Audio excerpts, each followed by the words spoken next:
곳에 영광 전능하신 주 생명의 말씀 되신 하나님의 어린 양들 영광 돌리세. 영광 가장 높은 곳에 영광 전능하신 주 생명의 말씀 되신 하나님의 어린 양들 영광 돌리세. 주께 영광 영광 영광 영광 영광 영광 돌리세. 주께 영광 영광 영광 영광 돌리세. 어린 양의 영광을. 주님 같은 반석은 없도다. 찬양받기 합당하신 이를 변치 않으시는 구원의 반석 신실하시고 진실하신 주님 같은 반석은 없도다. 한 번 더 찬양합니다. 주님 같은 반석은 없도다. 주님 같은 반석은 없도다. 찬양받기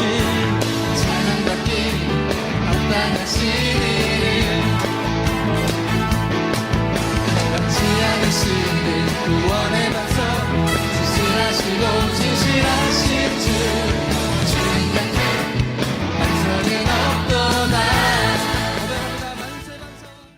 다 같이 기도드리겠습니다. 할렐루야. 사랑하는 하나님 감사드립니다. 오늘도 주의로 허락하여 주시고 소망구에 예배드릴 수 있게 하시는 감사드립니다. 하지만 주님, 코로나19로 인하여 예전과 다른 온라인으로 예배드릴 수 있음에 안타까운 마음입니다. 우리들은 주님께서 주신 코로나19 이전의 생활에 감사함을 모르고 살았습니다. 다시 한번 우리들이 그 이전의 생활로 돌아가 주님 앞에 감사하고 찬송드리길 원합니다. 주님께서 우리들이 그런 생활을 누릴 수 있도록 축복을 내려주길 간절히 기도드립니다. 오늘 예배를 위해서도 기도드립니다. 주님께서 홀로 영광 받으시는 산제사가 되길 원하며 말씀을 전하신 이성실 전도사님과 예배를 위해 수고하시는 모든 분들에게 주님의 축복을 내려주시길 기도드립니다.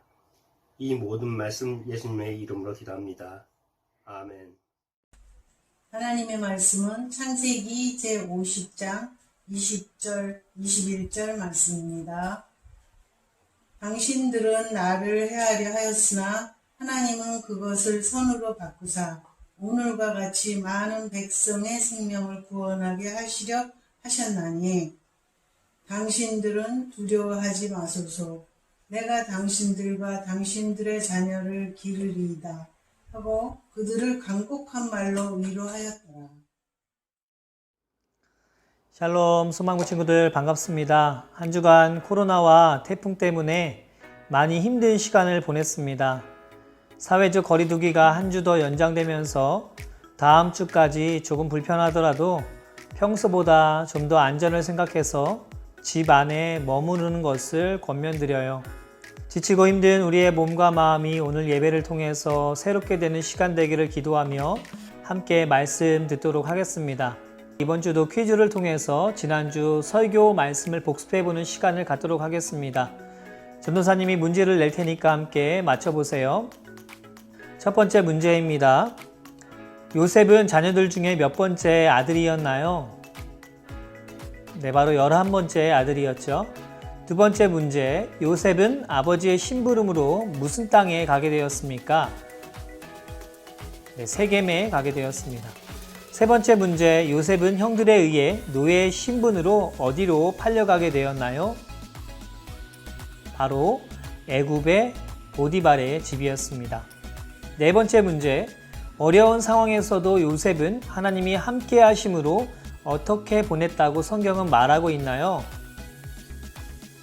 네, 바로 형통하게 보냈다고 말하고 있습니다. 끝으로 5번째 문제, 애굽 왕 바로의 꿈을 해석해준 후 요셉의 신분은 노예에서 어떻게 바뀌게 되었습니까?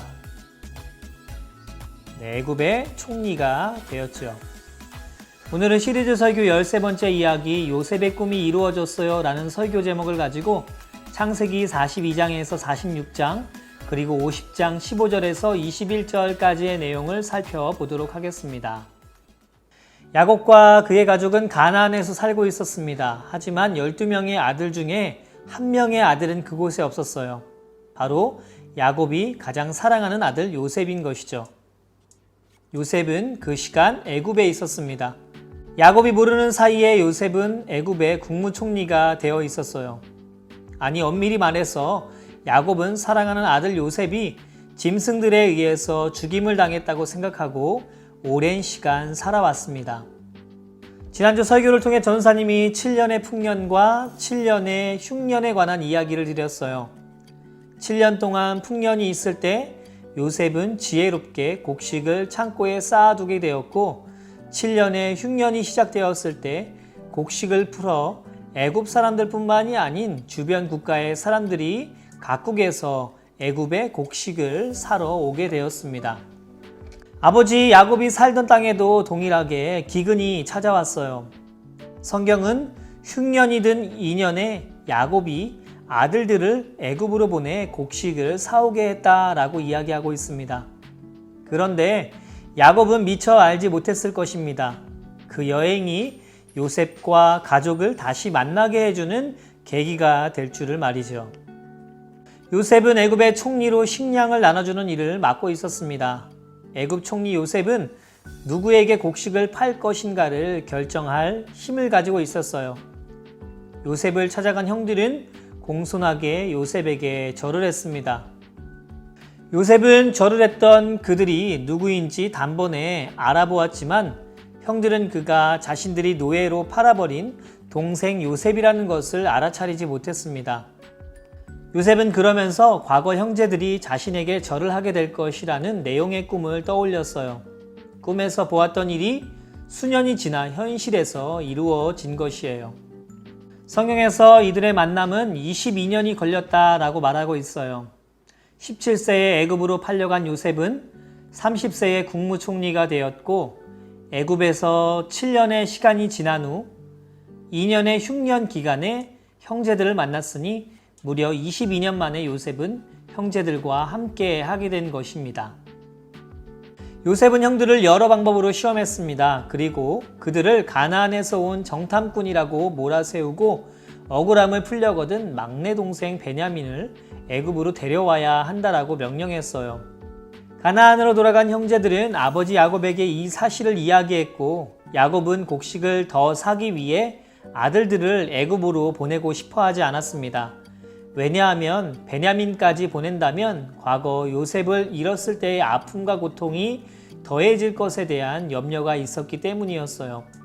하지만 애굽에서 가져온 곡식이 모두 떨어졌고 야곱은 유다에게서 베냐민을 반드시 보호하겠다는 약속을 듣고 그제서야 마지못해 그를 데리고 가라고 허락했습니다.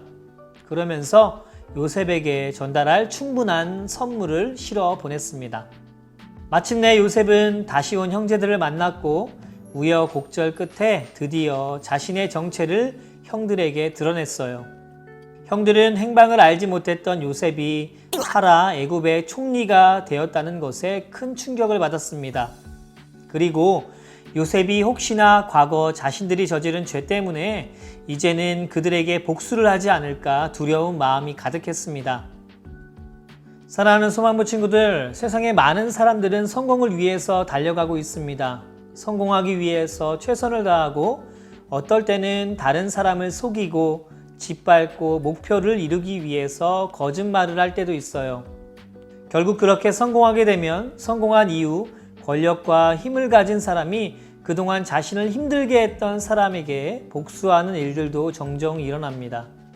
하나님의 자녀인 우리는 결과뿐만이 아닌 과정도 소중하게 여길 줄 아는 사람이 되어야만 합니다. 그리고 때론 결과가 내가 원하는 열매를 맺지 않는다 할지라도 그것이 정당하고 하나님으로부터 온 것이라면 순종하는 것이 필요합니다. 참 쉽지 않은 일이지만 그것이 하나님의 마음인 것이지요. 우리의 억울함은 내가 해결하는 것이 아닌 하나님께서 해결해 주실 수 있도록 기회를 드려야만 합니다. 자꾸만 내가 하려고 하면 더 복잡해지고 힘들어지는 우리들의 모습을 종종 발견할 수 있을 것이에요. 여러분의 모든 것을 아시고 보시는 하나님께 나의 삶의 모든 것을 맡겨드리는 지혜로운 친구가 되기를 원합니다. 요셉은 그야말로 성공한 사람이었습니다. 이제는 자신을 힘들게 한 형제들에게 복수할 수 있는 힘도 생겼어요. 하지만 요셉은 자신의 힘과 능력을 남용하지 않았습니다. 그가 그렇게 반응할 수 있었던 이유는 바로 모든 것이 하나님께로부터 왔음을 알고 있었기 때문입니다. 오히려 그는 창세기 45장 7절과 8절 말씀을 통해서 다음과 같이 성숙한 고백을 하고 있습니다. 7절 말씀입니다. 하나님이 큰 구원으로 당신들의 생명을 보존하고 당신들의 후손을 세상에 두시려고 나를 당신들보다 먼저 보내셨나니 그런즉 나를 이리로 보낸 이는 당신들이 아니요 하나님이시라. 하나님이 나를 바로에게 아버지로 삼으시고 그 온 집의 주로 삼으시며 애굽 온 땅의 통치자로 삼으셨나이다. 그러면서 요셉은 형제들에게 집으로 가서 모든 가족과 재산을 챙겨 애굽으로 오라고 말했어요.